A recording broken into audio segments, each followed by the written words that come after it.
Hey, how are you? How we doing? Hanging in there. Good, good, good. When was your surgery? Tuesday. All right, good for you. Well, if you reach a point where you need to get up, Thank you. you know, you change your position or whatever, let me know. I appreciate that. Thank you. We'll take care of you. And I told them to move it along if you can, if they can. I'm not sure they know how to do that.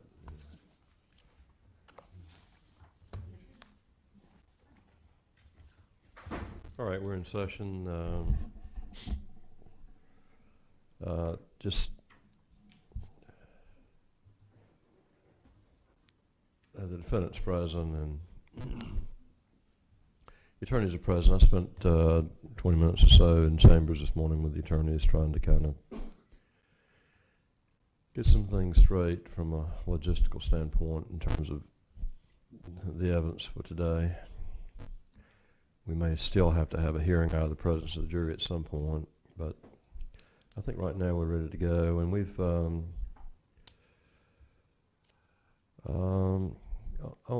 in my discretion, I've allowed Courtney Lask to finish her testimony on Monday. And so we'll bring her back and finish the direct and the cross on Monday. Tell me who's on the witness stand now. No, this is Mackenzie DeHaan. Okay.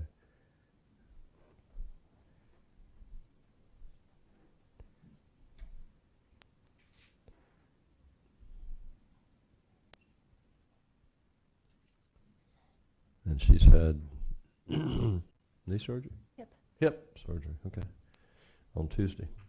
Okay. All right. Sheriff, ask you to come in, please.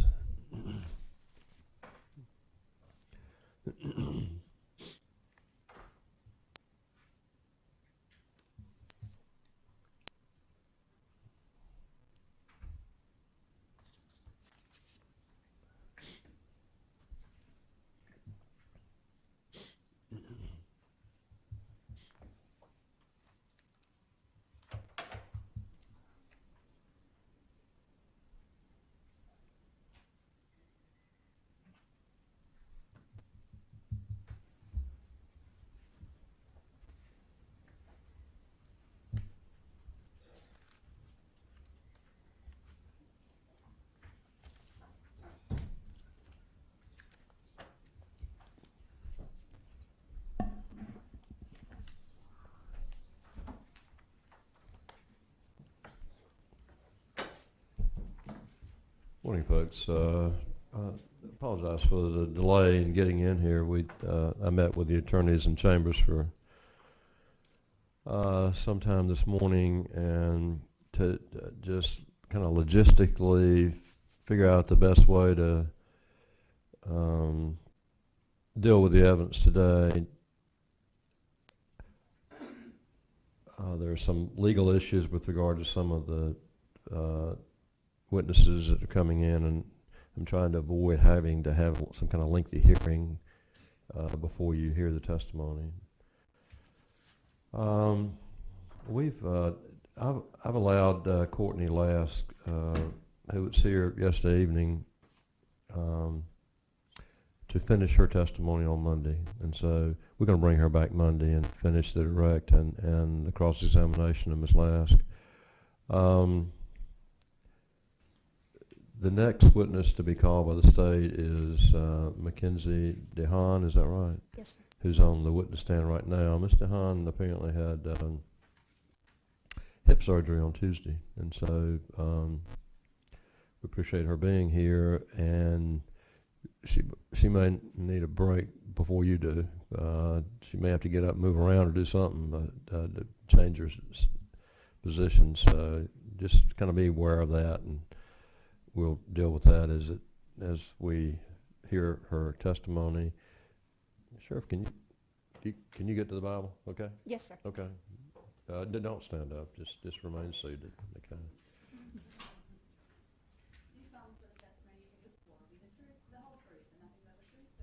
I do. Thank Thank you. Okay. Who will be examining her? Okay, Ms. Holt? Thank you, Your Honor.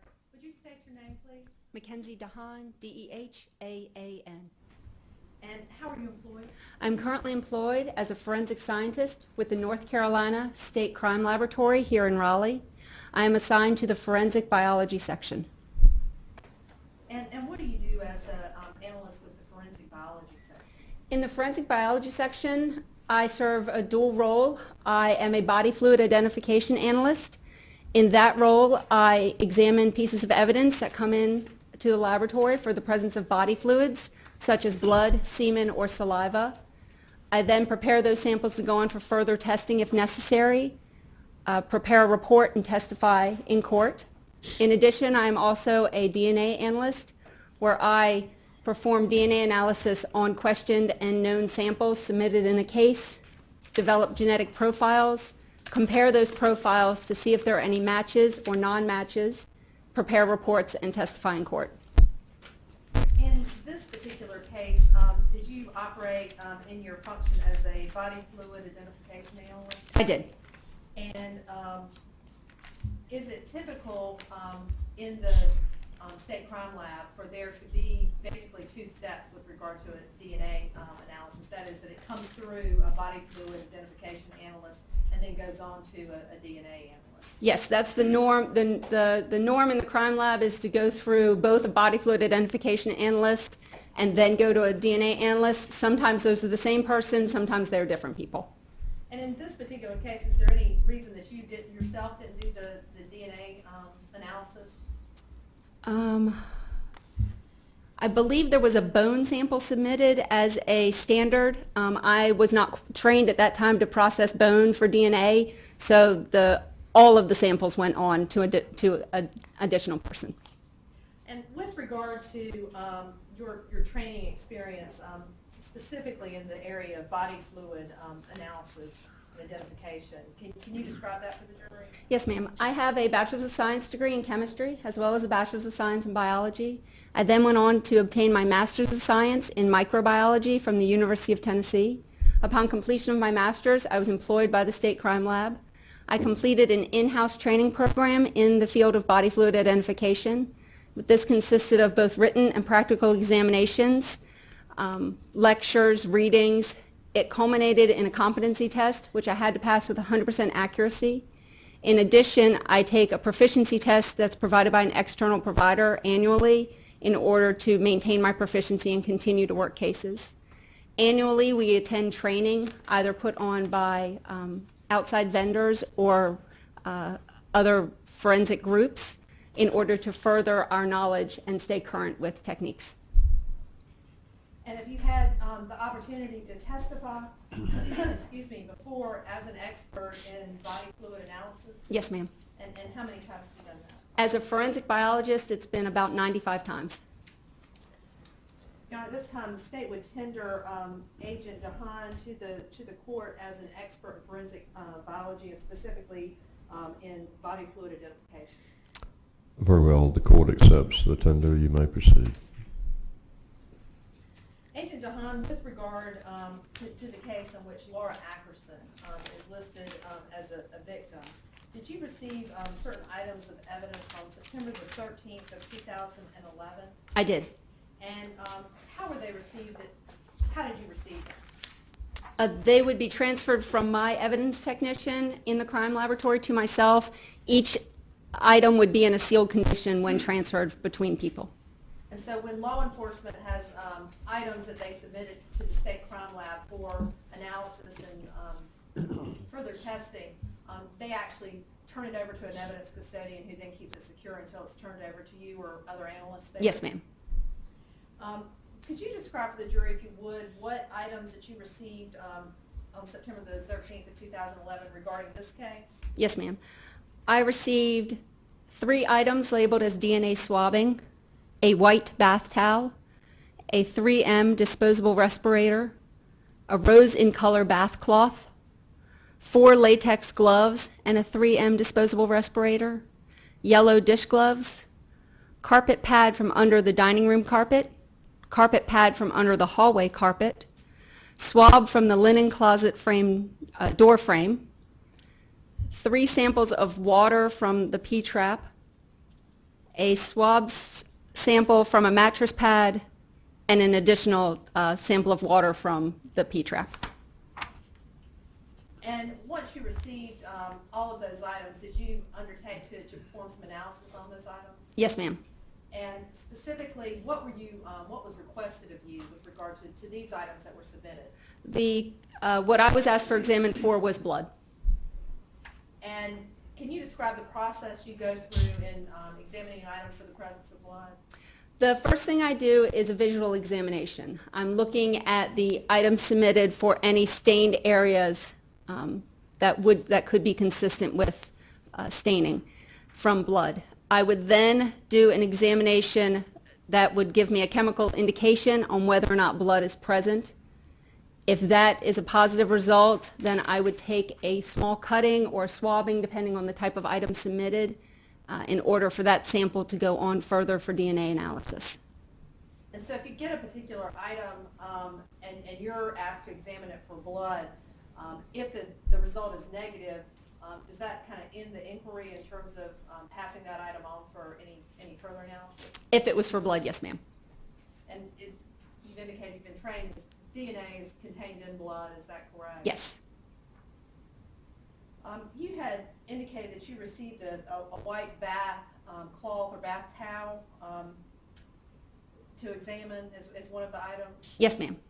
And can you describe what you found with regard to that white bath towel or cloth?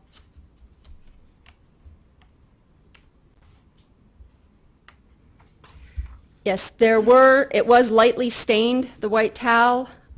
It did give areas that were chemical indication for the presence of blood, so I took a cutting from those areas to send on for further analysis. And what kind of testing are you doing at this point that results in chemical indications of the presence of blood? It's a screening color indication test. And this jury's previously heard about phenolphthalein. Is that what you were using in this case? Yes, ma'am.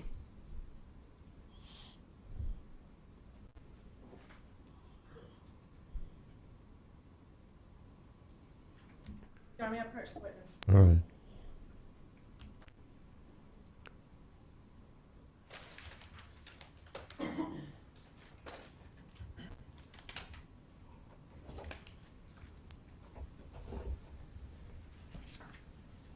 Agent DeHaan, I'm handing you what has previously been introduced into evidence. It states Exhibit 436 and has been identified as a white towel that was recovered from the trash at a particular location.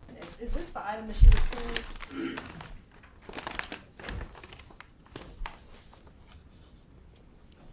Yes, ma'am, it is. And are you able to tell that by markings and identifiers that you placed on the bag containing that item? Both the bag that contains the item as well as the item itself bears the unique crime lab number that this case was assigned, as well as the item number that the towel was assigned when it came into the laboratory. It also bears my initials and the date. And that's the item from which you took some cuttings to turn over to the DNA analyst in this case? Yes, ma'am. And was that Agent Hinton? in Yes. this case?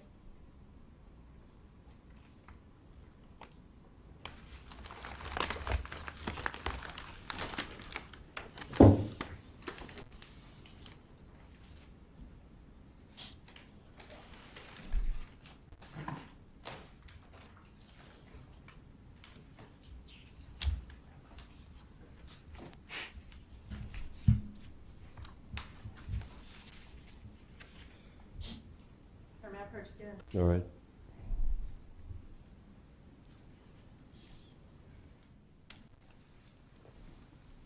Agent DeHaan, I'm handing you what has been marked for identification purposes as State's Exhibit 482, which is, do you recognize that? Yes, ma'am.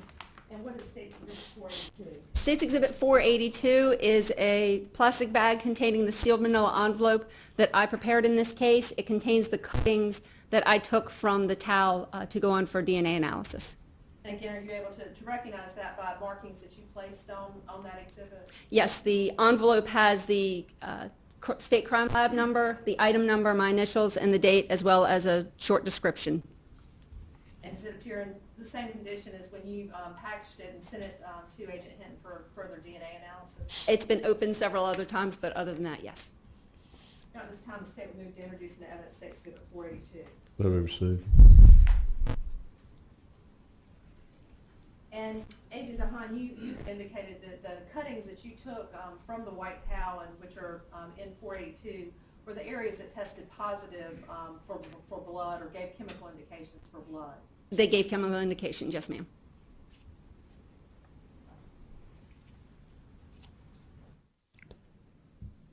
Agent DeHaan, you indicated earlier that you had received, as part of this initial submission, in this case, DNA swabbings, which have previously been introduced into evidence and been described as being taken from the victim's car in this case, which I believe are labeled as your items 1, 2, and 3. Yes, ma'am. Did you undertake yourself to do any analysis with regard to those swabs? No, I did not. And what did you do with those swabs? Those swabs were sent in as a touch sample or a sample for skin cells only to be tested for DNA. Since there was not any body fluid to be identified on those, I did not do any testing. Those went straight to the DNA analyst. And is that sometimes referred to as touch DNA when you're trying to get DNA from skin cells? Yes, ma'am. Did you also receive what's described as a 3M disposable respirator that has previously been identified as coming from the trash in this case? Did you receive an item such as that? I received 2 items. Okay. Item number 5 on your report, is that an individual 3M respirator? Yes, ma'am. And did you perform any analysis with regard to that item? No, again, you'd be looking at who the wearer of that item was, so you'd be looking for skin cells. There's no screening test, so that would go straight to DNA analysis.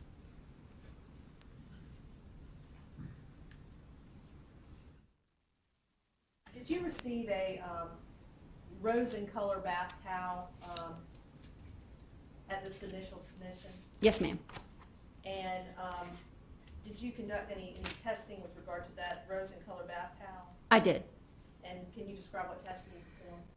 I again did a visual examination of the bath towel. I then performed general rubbings, which means I tested the towel in its entirety because I did not see any stains present, and those rubbings were negative for the presence of blood.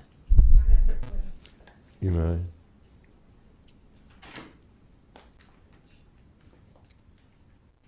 Agent DeHaan, this is what's been previously admitted into evidence, State's Exhibit 435, and it's been described as a rose in color bath towel recovered from the trash in this case. Is that the item that you examined?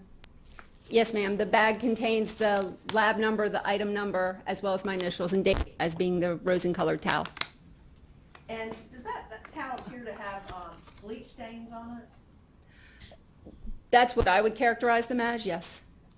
And with regard to the use of bleach, specifically with regard to body fluid analysis, does that impact your ability to recover body fluids? Yes, ma'am. And can you describe that for the jury? Bleach can remove body fluids either through a physical process by it washing off the body fluid or by the chemical process of it being bleach. It will actually chemically remove the body fluid and any DNA that was present.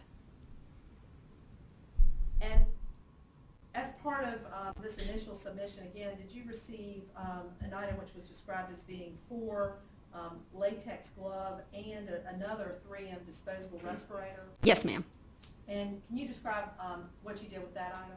Those were also sent straight to the DNA analyst at that time for testing for skin cell or touch. And at some later date, were you called by Agent Hinton specifically with regard to that piece of evidence? Yes, ma'am, I was. So when you initially sent it to Agent Hinton, did you even open up that packaging? No. And it was described as the respirator and gloves? Yes. And describe what happened after you got the call from Agent Hinton. Agent Hinton called me when she opened the evidence to do her DNA analysis on it and said that there was some staining on the gloves could I come and examine the gloves to see if they gave the chemical indications for the presence of blood. So that's what I did. I went over and visually examined the gloves and then performed the screening test for indications of blood, and those gloves did give chemical indications for the presence of blood. Madam Mayor, Pro Tem Witness. You may.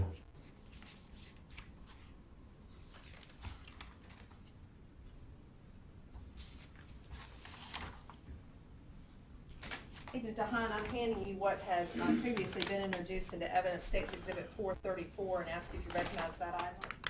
State's Exhibit 434 is a now open brown paper bag identified as our lab item 7, which would be the 3M respirator and the 4 gloves that I examined. And can you pull out those four items?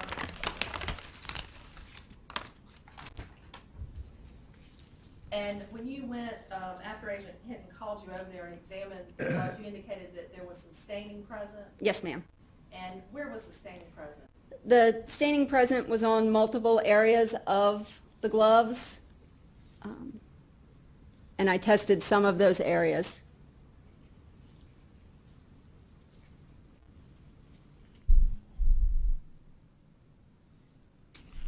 And so the testing that you did with regard to those 4 blue latex gloves involved testing the apparent staining on the outside of those gloves? Yes, ma'am.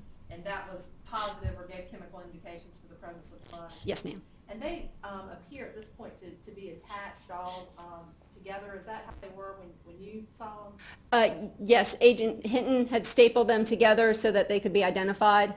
Okay.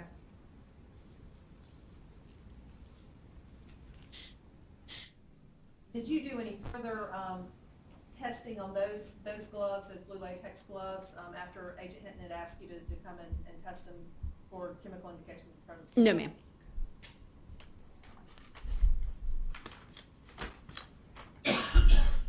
And with regard to the 3M respirator that was also in that bag or part of that, there wasn't any staining or any testing that you did on that? I never viewed that. Agent Hinton asked me to come do the gloves. Okay. Did you also receive what was it being identified as yellow dish gloves? Yes. And did you conduct any examination with regard to the yellow dish gloves? No, the yellow dish gloves were also for touch DNA, so they were sent directly over to Agent Hinton. And you didn't receive a call with regard to staining on those gloves by Agent Hinton? No, I did not. Did you receive the carpet pad, or what was identified as being the carpet pad from under the dining room carpet? Yes, ma'am. And did you conduct any analysis with regard to that carpet padding? Yes, I did. And describe, if you would, the analysis that you did with regard to that. I first did a visual examination. There was a discolored area present, so I tested both that discolored area and also I did a general rubbing of the entire cutting that was submitted. Both of those were negative. They failed to give indications for the presence of blood. And the jury's had an opportunity to see that carpet padding and the large area of discoloration. And you've indicated that the visual examination is just kind of the first step in your procedure. Yes, ma'am. And had this area been, bleach been poured on that area, would you expect that to hamper or impair your ability to get any indications for blood? Yes, bleach would interfere with my testing as well as any DNA testing.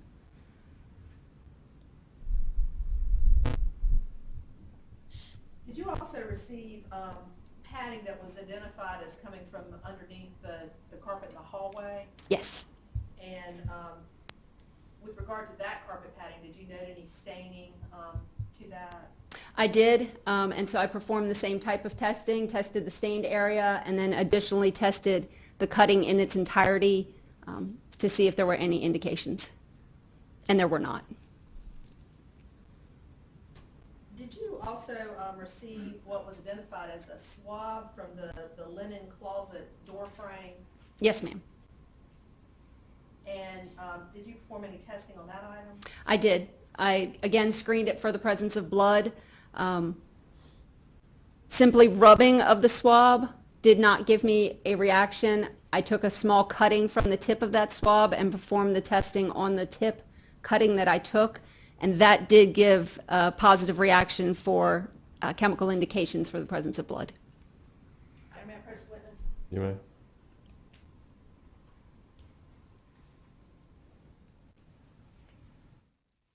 Agent DeHaan, I'm handing you what has previously been introduced as State's Exhibit 470, and which has been identified as a swab from the linen closet door frame.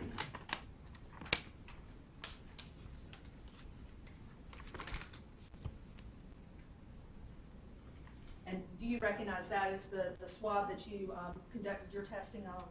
I do. The envelope for State's Exhibit 470 bears the unique laboratory number, item number, my initials, and date for being the swab from the door frame. And once you got a positive reaction for chemical indications for the presence of blood, what did you do with that swab? That was resealed in its original packaging and transferred on for DNA analysis. You had also indicated that you received some glass vials containing liquid. Yes, ma'am. And it was identified as being water from the P-trap in this residence. Yes. Did you undertake to conduct any analysis of those vials containing that water? No, ma'am. And why not? That's not something we would routinely analyze in the laboratory.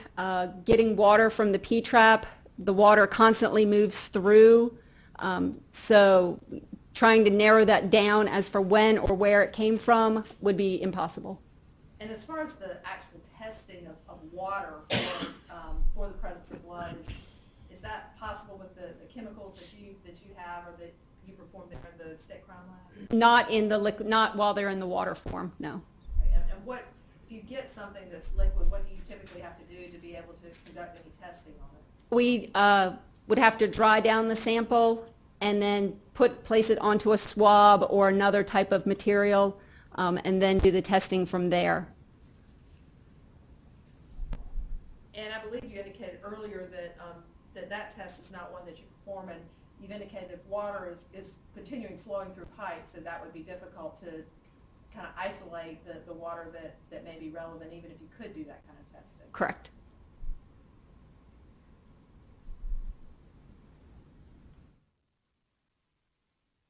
Agent DeHaan, is that pretty much the items that you received on that first submission related to this case?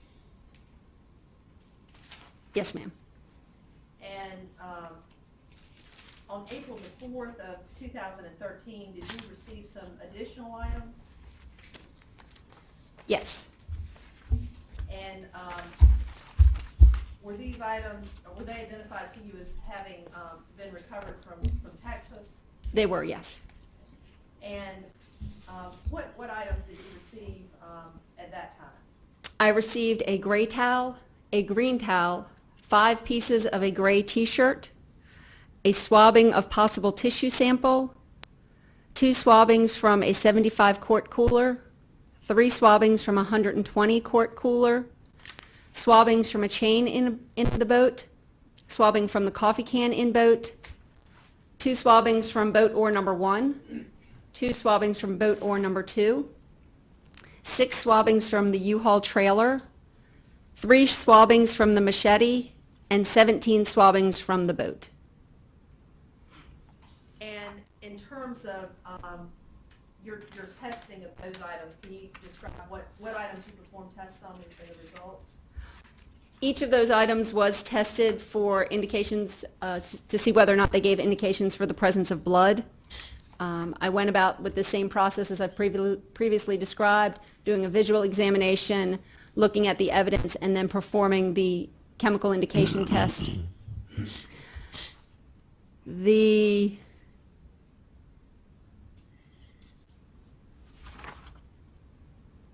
With regard to the coffee can? The coffee can is the only item out of all of those that gave indication for the presence of blood. The remainder of the items, when tested, failed to reveal indications for the presence of blood. And with regard to the type of testing that you perform, are you able to distinguish, and by the testing you perform, I'm talking now about the chemical indications for the presence of blood. Are you able to distinguish between animal blood and human blood? Not with that testing, no. Okay. Is that something that the DNA testing would need to be done? It could. We do have a additional test we can perform in the body fluid identification unit that would discern whether it was human or animal. However, that does consume sample, so if there is not a large amount of sample present, we don't go on and do that test. We send it straight to DNA because that can show whether or not it was human, plus give identity if they get a result. And did you do this in that? Did you do that in this case? I send it straight to DNA.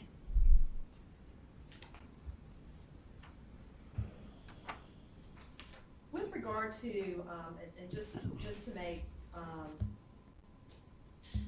clear, with regard to the swabbing of the possible tissue sample, did you perform, and that's previously been identified as coming from a wire fencing area from Texas, did you perform any testing with regard to that swabbing?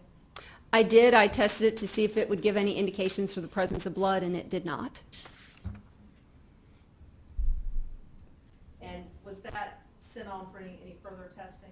Yes, since it was a possible tissue sample, it was sent on to see if a DNA profile could be generated from it. And so with regard to the gray towel and the green towel that have previously been identified as coming from the washing machine area in the barn in Texas, no blood? Correct. And with regard to the swabbings from the coolers, both the 75-quart cooler and the 120-quart cooler, they were negative for chemical indications for the presence of blood. That's correct. And you received 17 swabbings from the boat itself, is that correct? Or which were identified from the boat itself? From the boat itself, yes. And none of those gave any indications for the presence of blood? That's correct. Did you also receive swabbings from the U-Haul trailer? I did. And were they negative for the presence of blood? They were. And swabbings from oars from the boat and the chain in the boat? Yes, ma'am. And were they, those three also negative for the presence of blood? Yes, ma'am. Did you also receive swabbings from a machete? I did. And did that give any indications for the presence of blood? No, it did not. With regard to the swabbings that were presented to you related to particularly the boat and the U-Haul trailer and the various items that we've just discussed, can you describe the condition of the swabbings or any notes that you made with regard to those? The swabbings came in identified as reacting with Blue Star, which is an additional screening test that's used in the field mostly. It's a screening test for the presence of blood for very low levels. All of the swabs that I received were very dirty or black in color. They were not typical white swabs with staining on the end. They were very dirty and black or grayish in color. And did that play any role or have any significance to you in trying to perform your testing?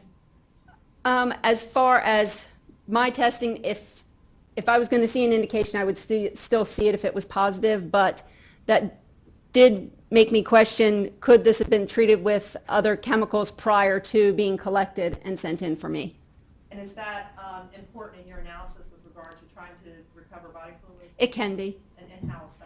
If an area is treated and tested with other things prior to collecting it for DNA, that processing could remove what I'm looking for in the examination process. And with regard to, you indicated that you received a gray T-shirt or pieces of a gray T-shirt? Yes, 5 pieces of a gray T-shirt. And did you do any analysis with regard to those items? Yes, ma'am. And what were your results? That the 5 pieces failed to reveal chemical indications for the presence of blood. And did you send any of that item or those pieces on for DNA analysis? I did. One of those pieces I sent on for DNA analysis.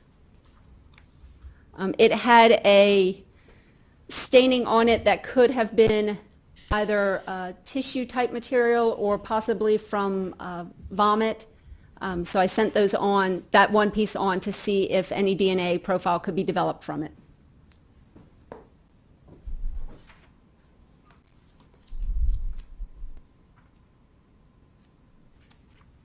I think just before we move on, you also received a vacuum cleaner to examine.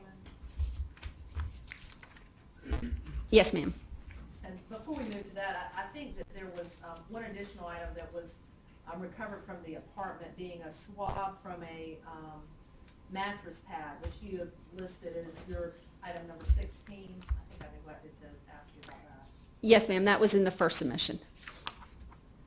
And is that,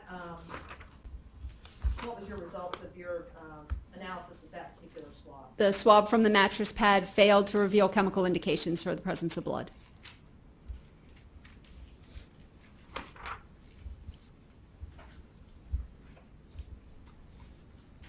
With regard to the vacuum cleaner, can you describe the vacuum cleaner that you received and what you were asked to do with regard to the vacuum cleaner?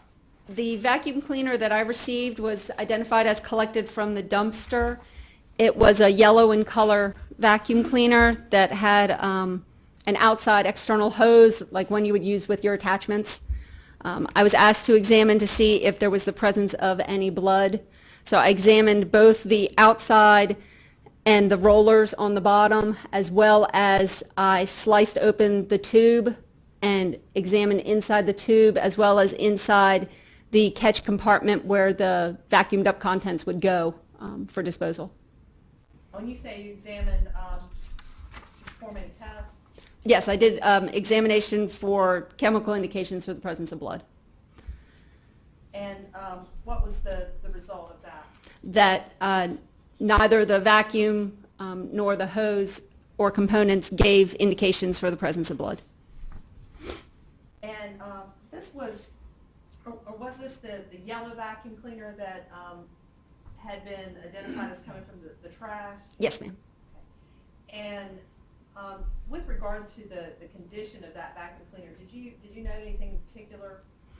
It was dirty, and some of the stains that were on the outside were more sticky, tacky, like it was something like dried soda or something to that effect on the outside. It had a sticky texture to it. And the hose, did it appear to be kind of sticky as well, the inside of the hose? Yeah, the hose inside of it was gummy and sticky on the inside of the hose. And did you specifically test those areas, that gummy and sticky area, as well as other areas? Yes, ma'am. And that was negative for blood? Yes.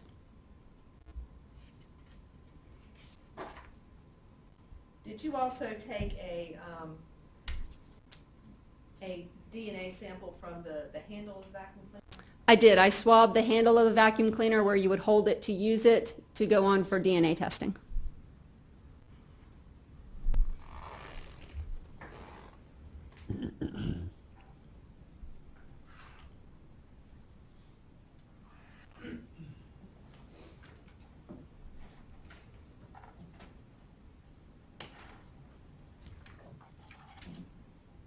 May I first question? You may.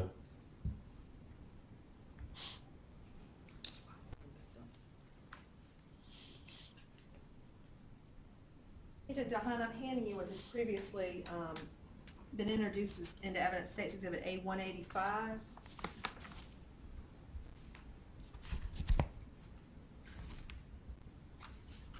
Is that the tissue sample that was recovered from the fence that you sent on for, that you analyzed yourself and then sent on for further DNA analysis? Yes, it is.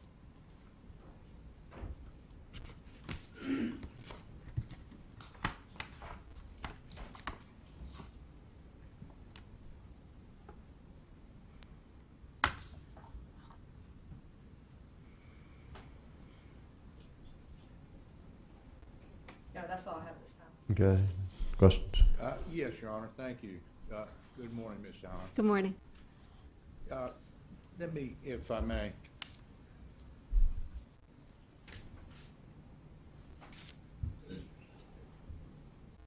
You got pieces of evidence in 2 different deliveries. Is that right? I believe it was more than 2, but it was at least 2, yes, sir. Let me go down the list on the first group of items that you received that included the white. I'm sorry, they're having a hard time hearing you. The jury's having a hard time hearing you, please. Okay. I'll speak up. Okay, please do. Let me move up a little bit, make sure that everybody can hear me. Well, speak up, and move up and speak up, please. Thank you. Thank you, Your Honor. The first item that you talked about examining in that first group of items was the white towel that had been found in the trash container. Correct? Yes, I examined the white towel that was submitted. And what you did, you tested that with luminol, am I correct? No, sir. What did you test it with? Castlemeyer, which is a screening test. Phenolphthalein might also be what you've been heard. Did it test positive using the screening test? Yes, some of the areas did, and those were the areas I cut and sent on for further testing. Tell me how that particular test works as compared to luminol.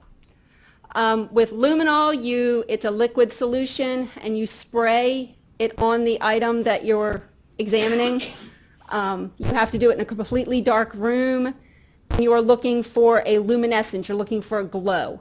That glow would give you an indication that there might be something that you need to test further. With the testing I do, the screening test is the Castlemeyer test. It's a multi-step test.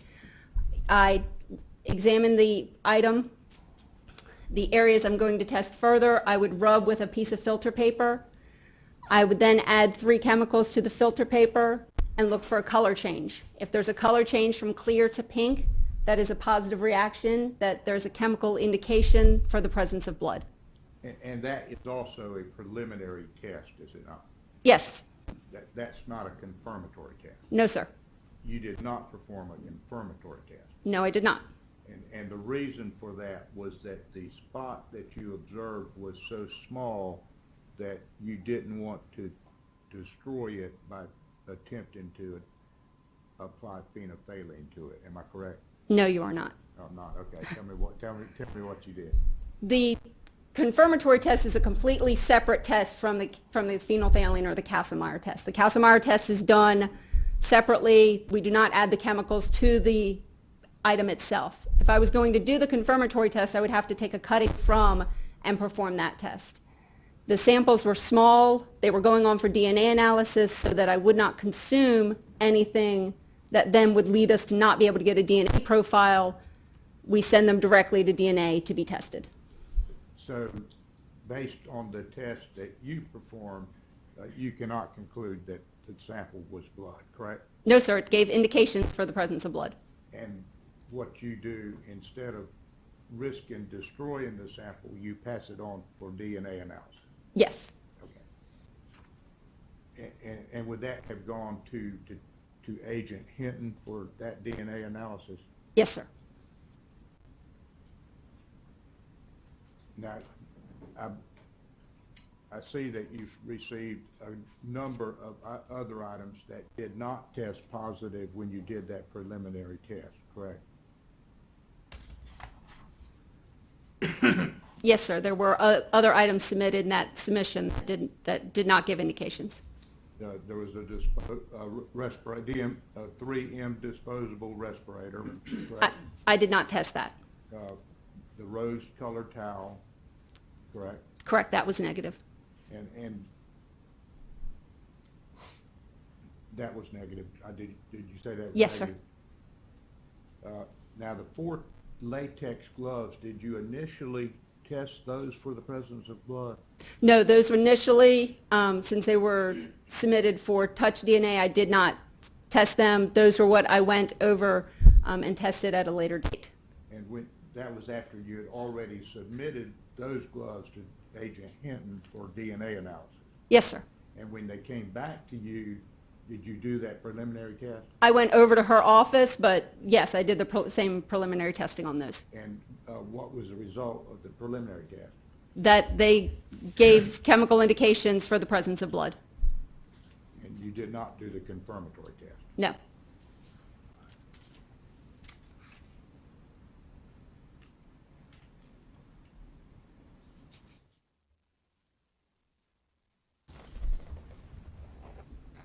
The two. Hang on a minute. You need to, I'm okay. are you? I just need to stand for a second. All right, just do what you need to do. No, I'm okay. Go ahead. Go ahead. I don't mean to tell Your Honor, you can walk around. All right. You have to ask him. It's okay.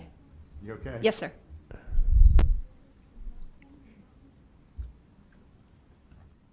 Both of the carpet pads failed to indicate the presence of blood. Correct. The swabbing from the linen closet was similar to what you talked about when you took the sample from the towel. Am I correct? The swabbing from the linen closet did give indications for the presence of blood, yes.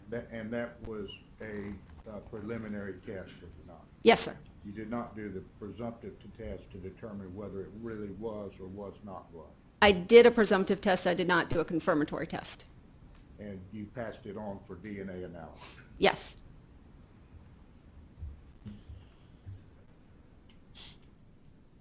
And then there was a problem. You didn't have the ability to test the water that was obtained from the P-trap.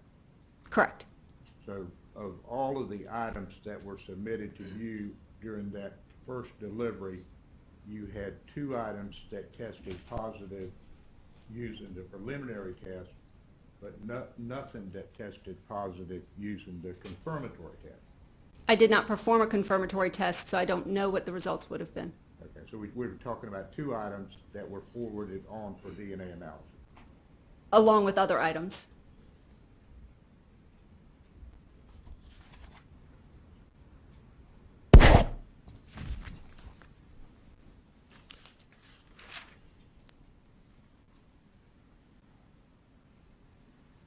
One of those items was the sample that had been taken from the mattress pad. Am I correct? No, the mattress pad failed to reveal chemical indications, and it was returned to the investigating agency. As well as the yellow vacuum cleaner. It contained no evidence of blood, did it? Correct. The vacuum cleaner, I swabbed the handle. The swabbing from the handle went on for DNA testing. The vacuum cleaner itself was returned to the investigating agency. Were there other items that were submitted to you during that first delivery that we have not talked about that you examined?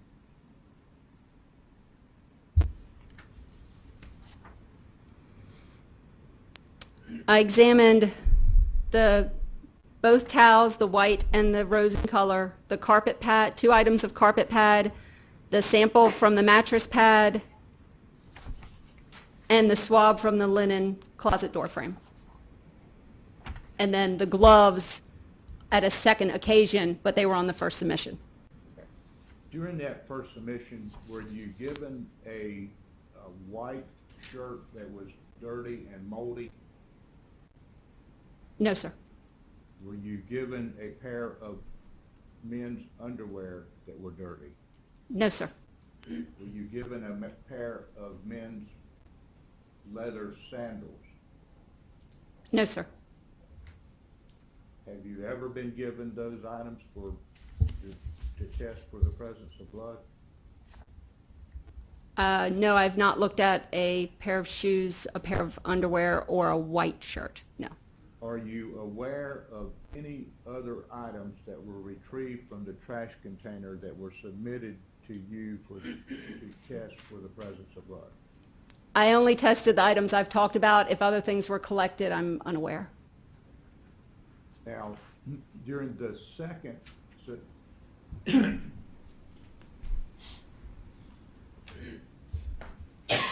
apologize, I'm trying to keep my voice up, but we've done a lot of talking this week.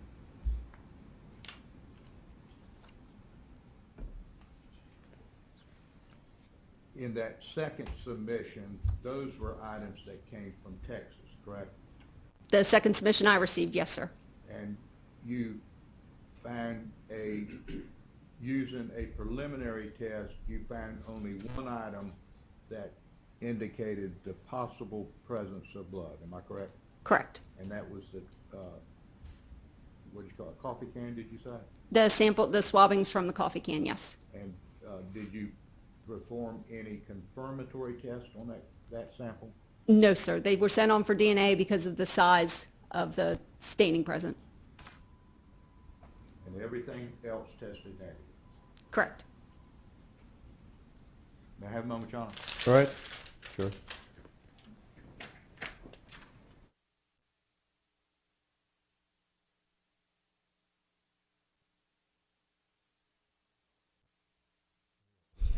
Okay. You need some help? Yes, sir. Okay. Please. Or whoever the designated helper is.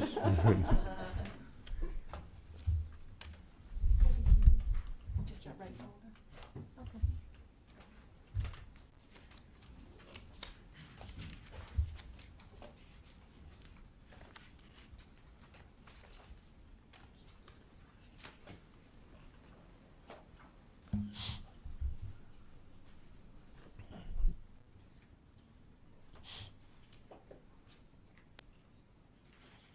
All right. Who's your next witness, please? Jen Remy. Okay.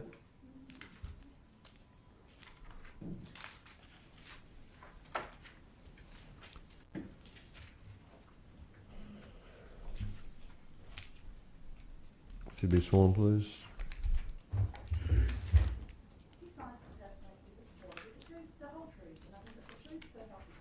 I do.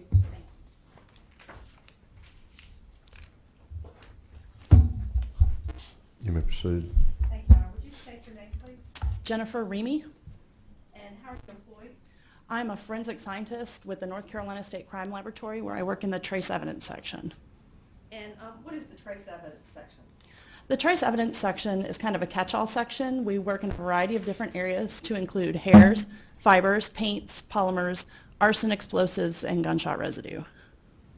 And specifically with regard to the hair analysis, can you describe for the jury your training and background in that particular field? I have an honors Bachelor of Science degree from the University of Delaware, and while I was there I had an internship with the Delaware State Police Crime Laboratory.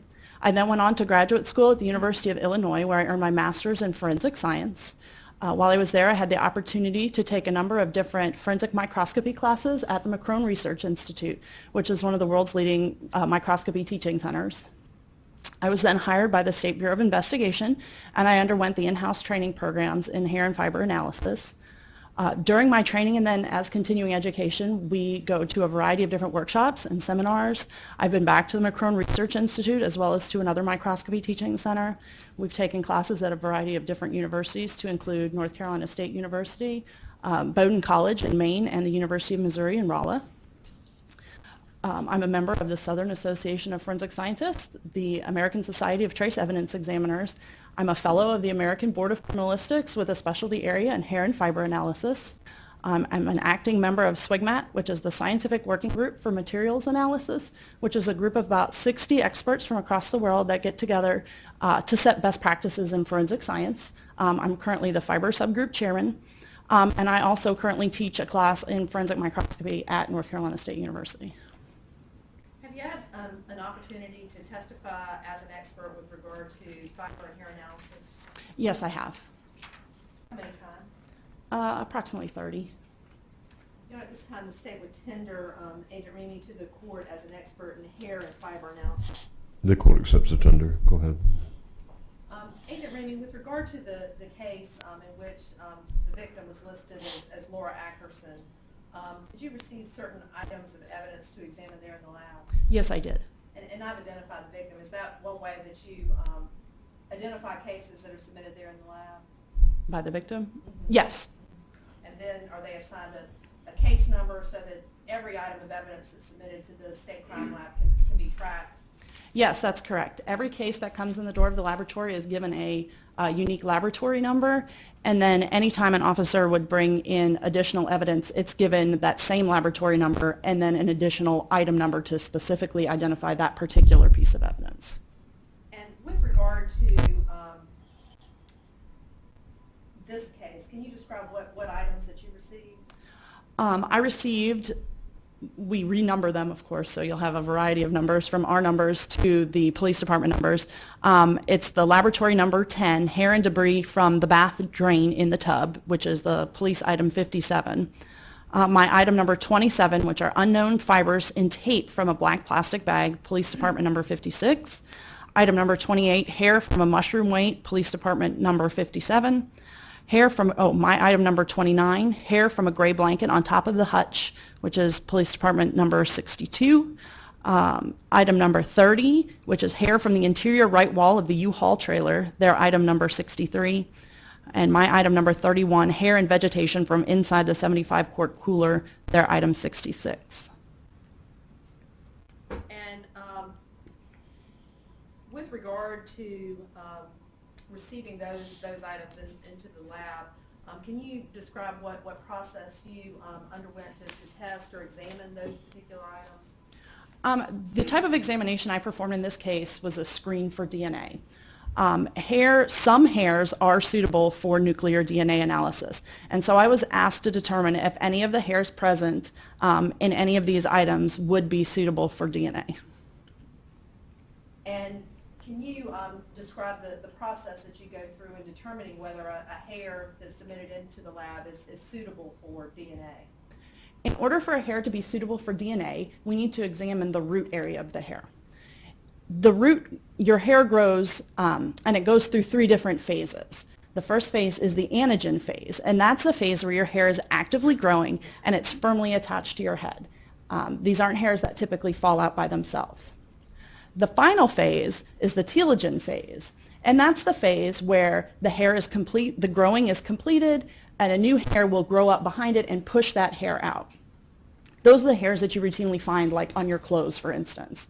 And then there's a transition phase between the two called the catagen phase. In order for a hair to be suitable for nuclear DNA analysis, first it has to have a root present. So if the hair is just a fragment or a portion of the hair that doesn't have the root present, that would not be suitable for nuclear DNA. If the hair is in the anagen phase or in the catagen phase, that would mean it would be suitable for nuclear DNA analysis. Typically, telogen phase hairs are not suitable. However, in the occasion where that telogen phase hair falls out and brings a bit of your scalp or the skin with it, there is what we call a follicular tag or a skin tag attached. That hair would then be suitable for nuclear DNA. But just a standard telogen phase hair would not be suitable for nuclear DNA without the presence of that skin tag attached. And with regard to kind of going through these items that you received one by one, you had indicated that you received fibers and hair from a black bag, and that's previously been identified as being a black bag that was found in Texas underneath a bush. With regard to your findings of that particular item, can you describe that? Is that my item number 27? It is. Okay. When I examined that, I found a piece of blue plastic with black plastic, 2 pieces of black plastic with tape on them. There were 2 fine wavy hairs or fibers noted stuck in the tape. I mounted those, and I determined that they were both animal hairs. And so therefore, we can't perform human DNA testing on animal hairs, so they are not suitable for nuclear DNA testing. And is that something that, based on your training experience, you're able to distinguish between animal hairs and human hairs? Yes, that's one of the first phases of our training, is actually to examine microscopically a wide variety of different animal hairs and human hairs and be able to determine the differences between the two. And you also received your item number 30, which was identified as being the hair from the interior right wall of the U-Haul trailer. Is that right? Yes, that's correct. And what did you find with regard to that particular hair that was identified as coming from the U-Haul trailer? I determined that that was also an animal hair. And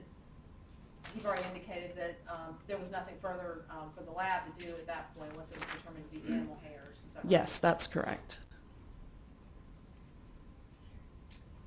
Did you also receive what was represented to be hair and debris from two different coolers? Yes. And with regard to, I'm sorry, only one cooler. okay, with regard to item number 31, was that represented to be hair and vegetation from inside a 75-foot cooler? Yes, 75 quart cooler, yes. And what examination did you perform with regard to the hair and vegetation from the cooler? I looked at that hair. It was a human hair, but it was in a telogen growth phase, and there was no skin tag attached, so it would not be suitable for nuclear DNA testing.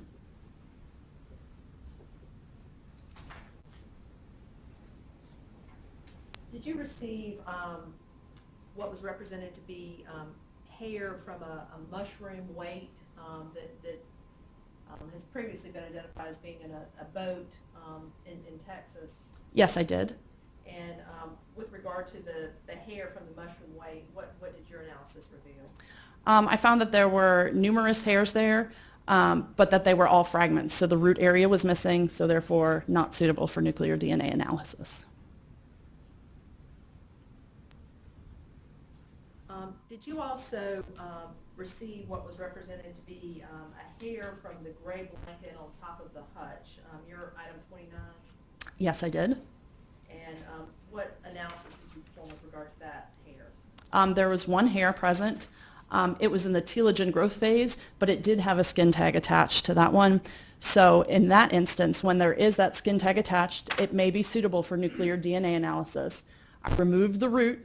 I put it into a small plastic spin tube, and I submitted that for DNA testing. And is that what you normally do for once you have a root that you can send on? Is that how you process it? That is, remove the root from the hair and send the root on, but not the rest of the hair? That's correct. The nuclear DNA, the part that makes it suitable for nuclear DNA, the cells with the nucleus, are present only in the root. They are not present in the shaft of the hair, so it's only the root part that needs to go for DNA testing, and then the rest of the hair is preserved. And were you aware that Agent Hinton was the DNA analyst with regard to this particular case? Yes, I am. Okay. And so Agent DeHaan testified with regard to items that she sent on to Agent Hinton, and then you also had some items that you sent on to Agent Hinton. Let me look at something.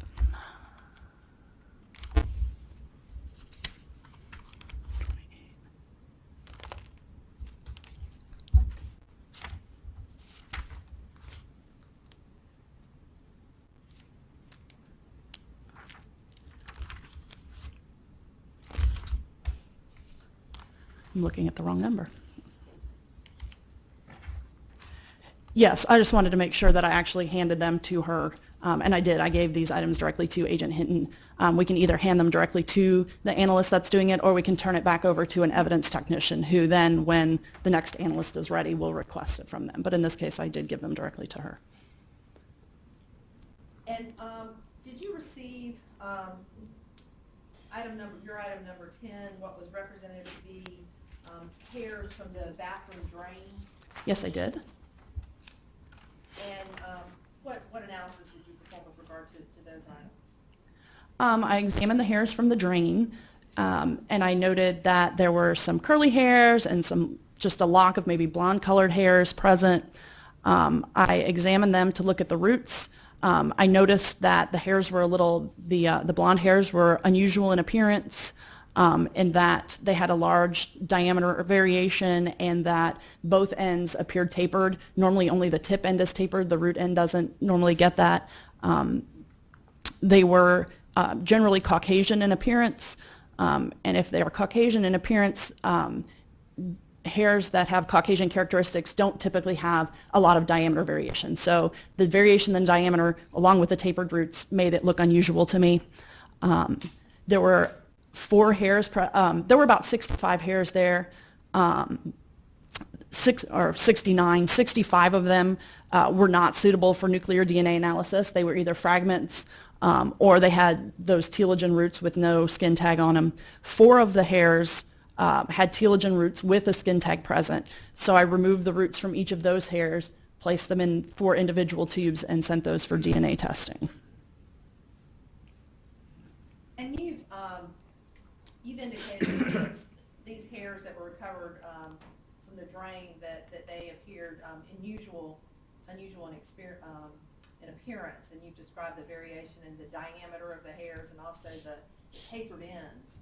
You were aware, or they had been identified as coming from a drain area, is that right? Yes, that's correct. And with regard to a drain area, did that give you any concern or give you any information about why there may be variations with regard to the diameter and the tapered ends? I believe it possibly could be due to the fact that water is running constantly over the hairs, and that it was due to the water erosion, or even simply from cleaning the bathroom, any of the bathroom chemicals that may go down.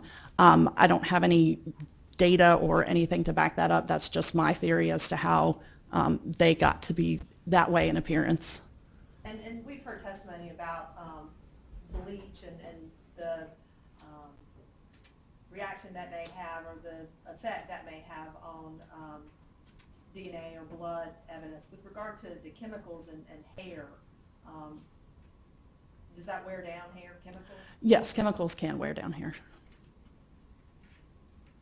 And you indicated from the drain area you were able to recover of the 69.4 that actually had roots. Yes, that's correct. May I approach the witness? You may.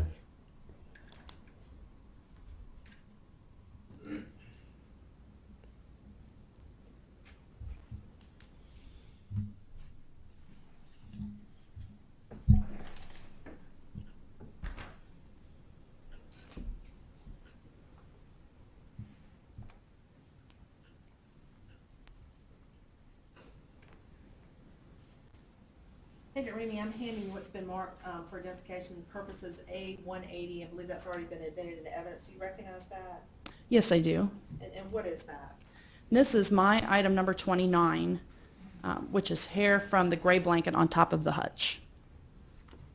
And is that the item that you removed the root from and sent it on for further analysis with the DNA section? Yes, I did.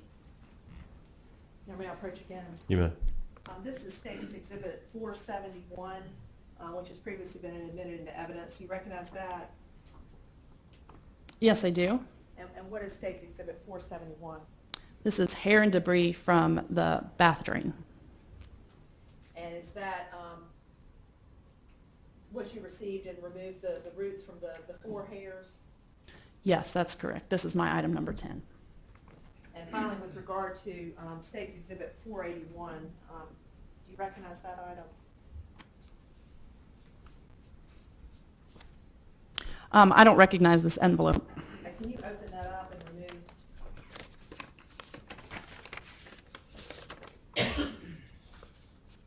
And the items that you removed, are they marked with exhibit stickers? They are. They're State's Exhibit 481 A, B, C, and D. And do you recognize State's Exhibits 481 A, B, C, and D? I do. These are the envelopes that contain the, these are my items 10-1, 10-2, 10-3, and 10-4. These are the roots that I removed from the hairs in item number 10. Or the packaging for the roots. The roots don't exist anymore. So that packaging at that time containing the roots is what you sent on to Agent Henn for DNA analysis. That's correct. These envelopes each contained a small plastic tube, which they use in their analysis. Your Honor, at this time, the State would move to introduce into evidence State's Exhibit 481 A, B, C, and D. So moved, sir. Your Honor, that's all I have. Questions? Yes, very quickly, Your Honor. Good morning, Agent Remy. Good morning.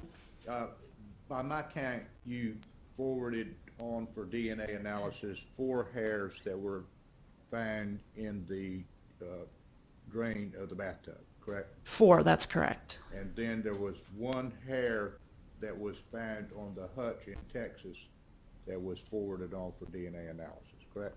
That was from the blanket that was on top of the hutch. Yes, that's correct. Have I missed anything? No, sir. That's everything that you sent on. Yes, that's correct. Thank you, ma'am. That's all. Your Honor, I did have one All right. other area. All right. Agent Remy, did you also receive a vacuum cleaner to examine in this matter? Yes, I did. And what kind of vacuum cleaner did you receive? I don't know. I didn't open the bag. All right. Was there some question about examining a vacuum cleaner that had been recovered in this case? Yes. And what was discussed with you in terms of what kind of evaluation you could be done with the vacuum cleaner? I was asked initially to look to see if I could find any hairs that might have belonged to the victim in the vacuum cleaner. However, because it was my understanding and through discussions that the victim had been in the house where the vacuum cleaner was used, her children were regular visitors to the house, it would not be unusual to find her hair in that house, which therefore could be in the vacuum cleaner. Okay, when you say her children were regularly in the house, is that common for there to be a transfer from the victim to her children that would then be found in the house? Hair is very easily transferred. When it falls out of your head, it ends up on your clothing, it ends up on the couch. If you have a dog, for example, the dog sits on the couch and then you sit on the couch and you routinely get dog hair on your clothing, it works the same way with hair of family members as well. And so completely inadvertently, the hair would end up on her clothing when you hug your children, or even on their possessions. Their hair may be present, and then they would be could be transferred to that home. And based on kind of what you knew about hair and the transfer of hair and the victims being in that apartment previously as well as their children, did you basically indicate that would not be a fruitful analysis? That's correct. As a hair analyst, I have no way to tell how long a hair has been there or when it was deposited. All I can tell is that it is there, and because the timing of the event was of importance, and when the hair was deposited would have been of importance. Because I can't tell that, then there was no need to examine it for that. Thank you. That's all. All right. Just one more thing. Are we talking about the yellow vacuum cleaner or the maroon vacuum cleaner, or both? I only got one vacuum cleaner. What color was the one you got? I was given the one from the dumpster. I don't know if that's yellow or green. That's the yellow one. I think whatever, you got one. Yeah, I only got one, and I didn't open the bag that it was in. So. Okay, thank you, ma'am. All right. Okay, thank you. Thank you, Alice. You may stand down. Who's your next witness? Agent Hinton. Okay. We can start a minute or two, and then anyone want? We'll take a break in about 15 minutes, unless you want to take a break now. Anybody need a break now? Okay. Okay, come on up, Agent Hinton. We'll get you on the stand, get you started, and then we'll take a break in about 15 minutes. And you take your oath, please.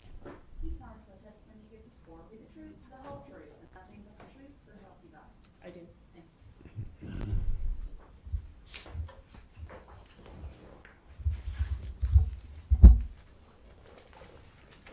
Could you state your name, please? Sharon Hinton.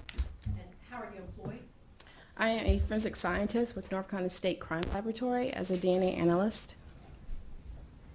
And how long have you been employed with the North Carolina State Crime Lab as a DNA analyst? Over 10 years now. And can you describe your background, your training experience that allows you to perform your jobs as a DNA analyst? Yes, I have a Bachelor of Science degree in biology from North Carolina Central University and a Master's in Science and Biology from Texas Southern University. And I've taken graduate classes at Ohio University in biostatistics and biochemistry and in statistics. And I've worked previously at a private laboratory doing DNA analysis in Louisiana for about 2.5 years before coming to the State Crime Lab. At each place you go through in-house DNA training, and you need to go through competency and proficiency testing that you have to pass with 100% accuracy before you can start your individual casework. And we've used the term DNA. Can you explain to the jury what is DNA? Sure. DNA is basically your genetic blueprint.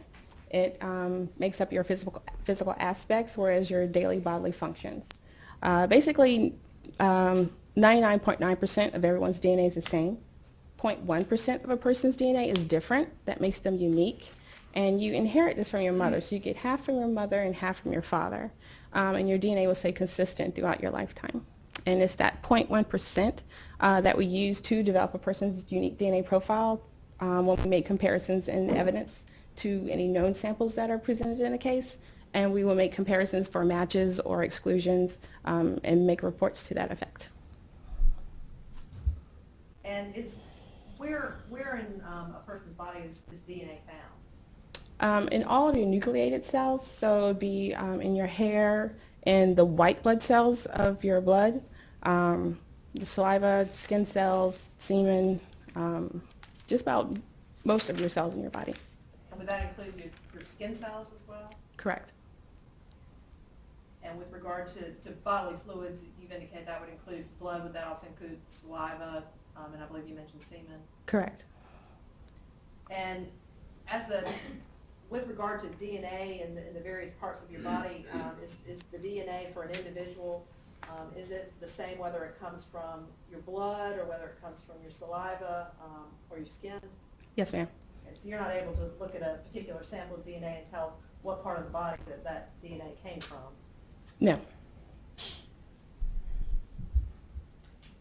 As a DNA analyst with the State Crime Lab, can you explain what you do on a day-to-day basis? Sure. When the evidence comes in, the body fluid will be on some sort of substrate, be on a cotton swab or on a piece of material.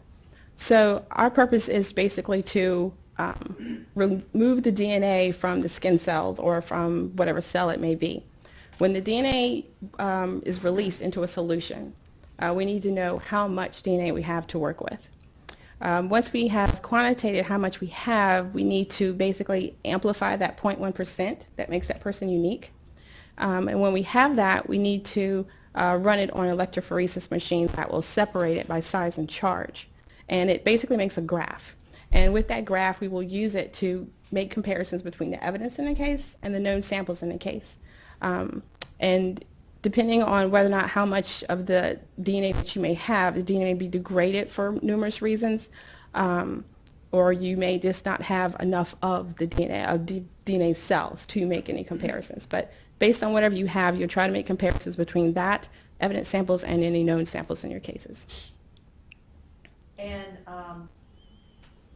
in terms of making those comparisons, do you sometimes are you able to make a match between a question sample and a particular known sample of DNA? You do, and when you are able to make matches, you will do statistics, and which basically will tell you how common that person's DNA profile is in the general population of North Carolina, and we'll write that into a report and testify.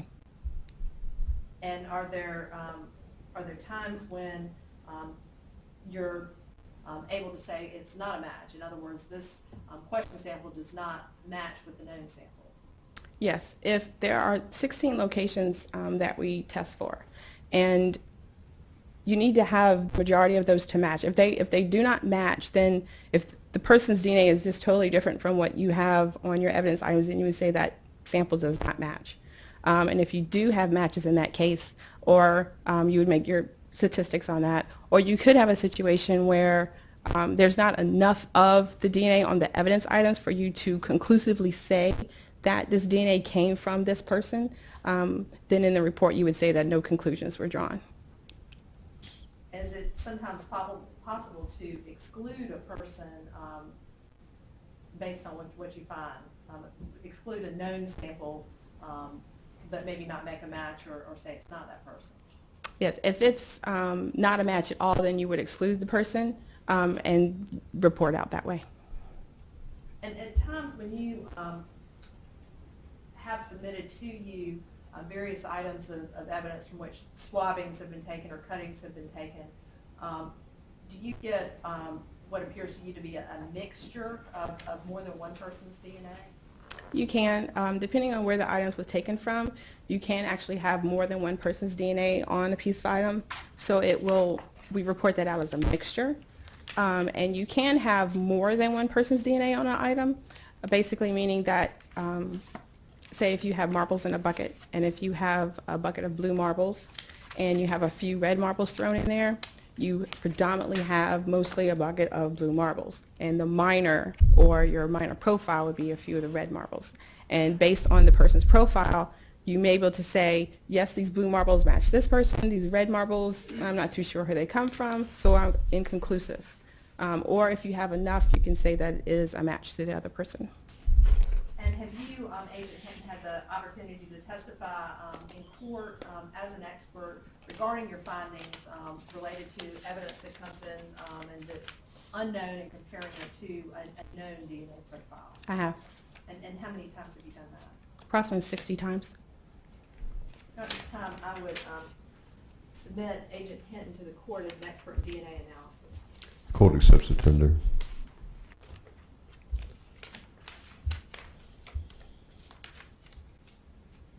Agent Hinton, with regard to this particular case that you've been called to here, did you perform DNA analysis with regard to certain items that were submitted to you there in the lab?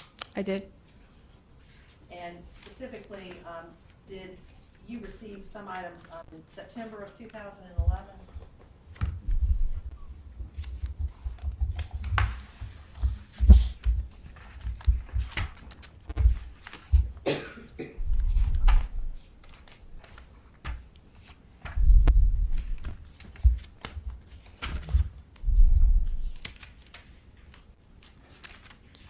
The items were submitted to the laboratory in September 2011, but I did not receive them in September.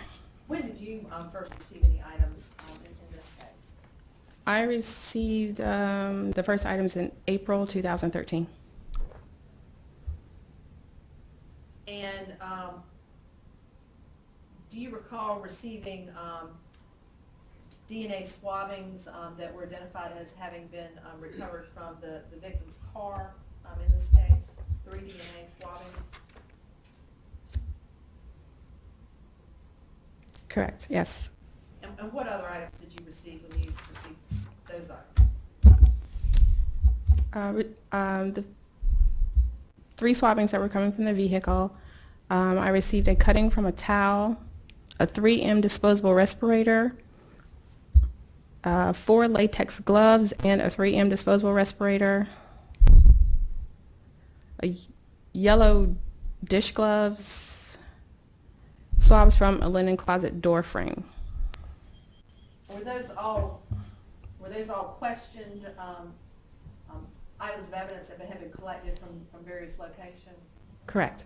And were you also submitted known DNA swabbings? I was.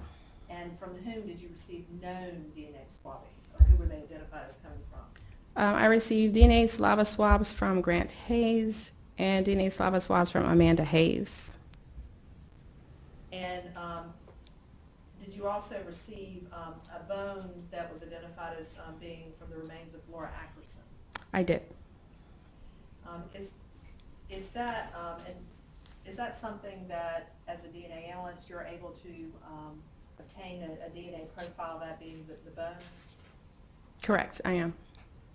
And once you had received the known samples from the swabbings from Grant Hayes and Amanda Hayes, and then the bone from Laura Ackerson, can you describe for the jury what you did with those items? Once the DNA, once you said you'd isolate it into the little plastic tubes, you need to extract the DNA out of whatever item it may be on. You'll use different ways to actually get to the DNA. Like for the bone, I had to go through a different process before I could actually get to the cells.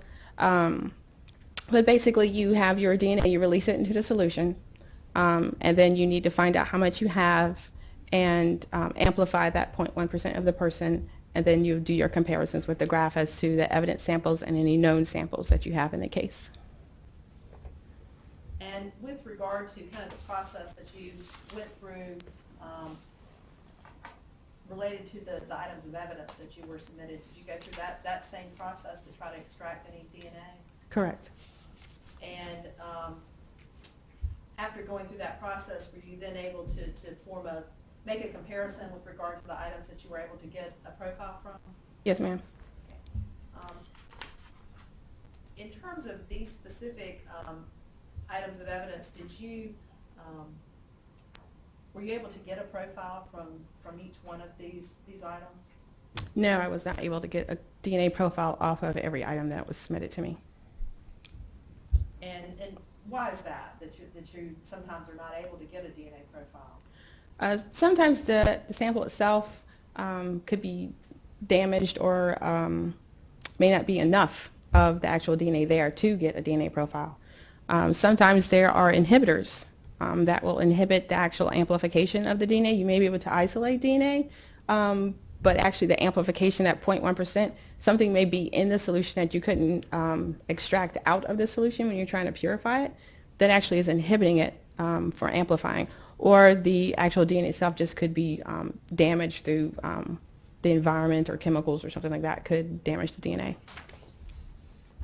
And there's been some testimony about particular items given positive indications for blood and not a confirmatory test being done, but it's been sent on to you for DNA analysis.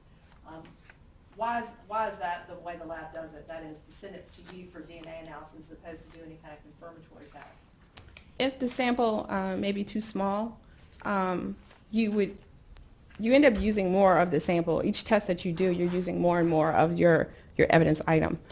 So if your sample is small, you don't want to waste it on doing serology testing on it when you could find out exactly who this item could belong to or find out whose DNA is on an item. So you send it on to DNA where we actually, the kits that we use are actually human specific. So if it's not human, then it would not amplify. So that's one reason why they wouldn't do a human testing on something in serology if they don't have very much of it. They would just send it on to me knowing that it will amplify if it is human, and then we'll be able to get a profile from it. Tell you what, it's 11:15. Why don't we stop for about 15 minutes? Folks, we're going to take the morning break. Don't obviously follow my previous instructions. Don't form or express any opinion about the guilt or innocence of the defendant or any matter in controversy. Keep an open mind. We'll see everybody back in about 15 minutes. Leave your notes in your chair. You're excused for about 15 minutes. Thank you.